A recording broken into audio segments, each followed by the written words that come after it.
Hello student, welcome to all in the online teaching learning on Unit 5, that is Quality Control of Concrete.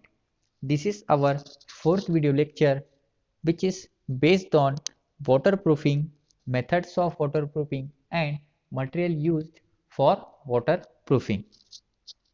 Now first we will see learning outcome, course outcome and program outcomes. Now first, course outcome is maintain the quality of concrete. Then PO map, that is PO1, PO2, PO3, PO4, PO8, PO9 and PO10 map from this CO. Now this is learning outcome of this video lecture.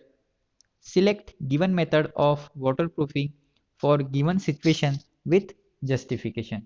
So these are all about the course outcome, program outcomes and learning outcome.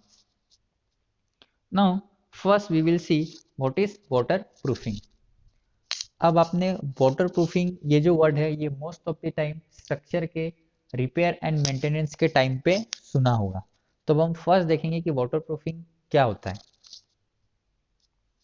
Waterproofing is important because due to leakage, life of structure decreases. Waterproofing क्या है, बहुत important factor है. क्यों होता है और waterproofing क्यों जरूरी होती है? Due to leakage. जब भी लीकेज होता है स्ट्रक्चर को, इसके कारण क्या होता है, हमें वाटरप्रूफिंग की रिक्वायरमेंट होती है और इसी लीकेज के कारण जो होता है हमारा स्ट्रक्चर जो होता है वो, और जो उसकी स्ट्रेंथ होती है वो क्या होती है, डिक्रीज होती है, जिसके कारण हमारी मेंटेनेंस कॉस्ट भी इंक्रीज होती है and it's affect the hygienic conditions. अब हम देखते हैं नेसेसिटी ऑफ वाटरप्रूफिंग. वाटरप्रूफिंग की क्या नेसेसिटी है, क्या इंपॉर्टेंस है, हमें क्यों वाटरप्रूफिंग करना जरूरी है. फर्स्ट देखते हैं, it reduces the permeability as well as damage to structure. ये क्या करता है, परमेबिलिटी को रिड्यूस करता है. परमेबिलिटी मतलब पर्कुलेशन ऑफ वाटर, जिसके कारण क्या हो जाए, हमारा स्ट्रक्चर जो है वो डैमेज होता है. तो उस परमेबिलिटी के ऊपर से क्या करता है ये वाटरप्रूफिंग, रिड्यूस करता है. Then it increase durability and strength. जो भी हमारा स्ट्रक्चर है, ठीक है, उसकी क्या करता है वो ड्यूरेबिलिटी और स्ट्रेंथ जो है वो क्या करता है, इंक्रीज करता है. Then it keeps good sanitation of building. जो सैनिटेशन वर्क जो होता है उसकी क्या करता है वो प्रॉपरली मेंटेन करता है. Then its prevent paints and appearance of building from damage. ये जो भी हमारा आउटर या फिर इनर साइड का जो पेंट्स होता है, ठीक है, उसको प्रिवेंट करता है, जिसके कारण जो अपीयरेंस ऑफ बिल्डिंग होती है वो डैमेज से दूर होती है. So these are the some importance of water proofing. Now next we will see methods of water proofing. कौन कौन सी मेथड से हम वाटर प्रूफिंग किसी भी स्ट्रक्चर को करते हैं वो देखते हैं अब हम. फर्स्ट है हमारी बिटुमिनस ट्रीटमेंट. बिटुमिनस मतलब जो हमारा बिटुमेंस होता है उसकी मदद से हम एक ट्रीटमेंट करते हैं, जिसके कारण जो पोर्स होते हैं हमारे स्ट्रक्चर में वो क्या होते हैं, प्रॉपरली फिल हो जाते हैं. देन शीट मेम्ब्रेन, एक शीट तरह की मेम्ब्रेन होती है जिसपे हम टॉप सरफेस के ऊपर में इसे प्लेस करते हैं, जिसके कारण हमारी जो परमेबिलिटी है वो रिड्यूस होती है. Then surface coating by liquid membrane. कुछ ऐसे वाटरप्रूफिंग लिक्विड एजेंट्स है जिसके ऊपर हम अप्लाई करते हैं तो जो हमारा वाटरप्रूफिंग है वो इंक्रीज हो जाता है. Then by use of pore fillers. कुछ पोर्स जो फिलर्स होते हैं, जो हमारे छोटे छोटे पोर्स जो होते हैं जो हमारे कॉन्क्रीट के इम्प्रॉपर बैलेंस के कारण क्रिएट होते हैं, उस पोर्स फिलर को फिल किया जाता है by various chemicals. By use of water repellent. जो हमारा वाटर रिपेल्ट एजेंट होता है उसके कारण भी हम वाटर प्रूफिंग करते हैं. Now so these are all about the methods of water proofing. अब मोस्ट ऑफ द टाइम क्या होता है, कोई एक मेथड आपको एक्सप्लेन करने के लिए आती है एग्जाम में, तो हम वो एक मेथड अभी देखेंगे.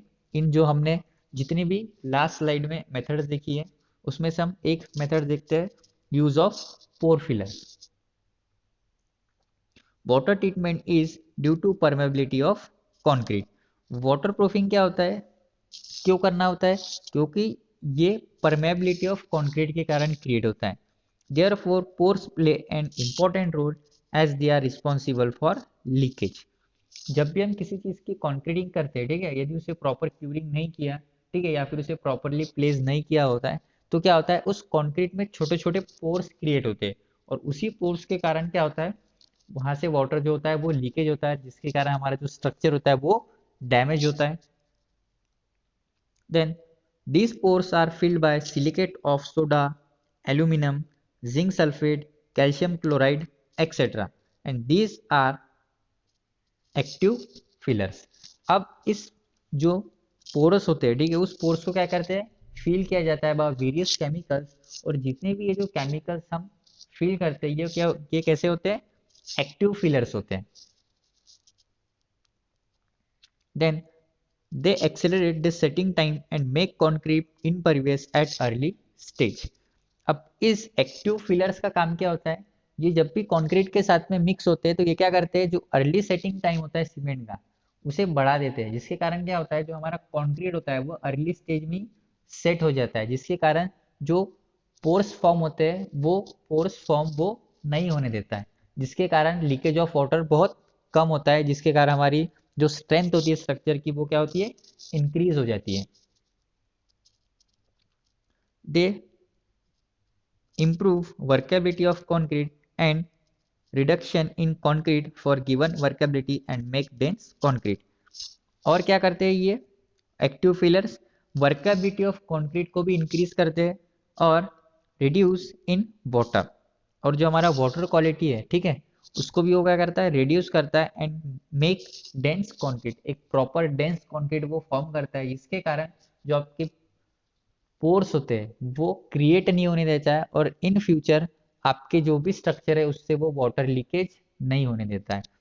सो these are all about the pore fillers methods. अब हम देखेंगे material used for water proofing, ठीक है, कि वाटर प्रूफिंग के लिए कौन कौन से मटेरियल्स भी यूज किए जाते हैं।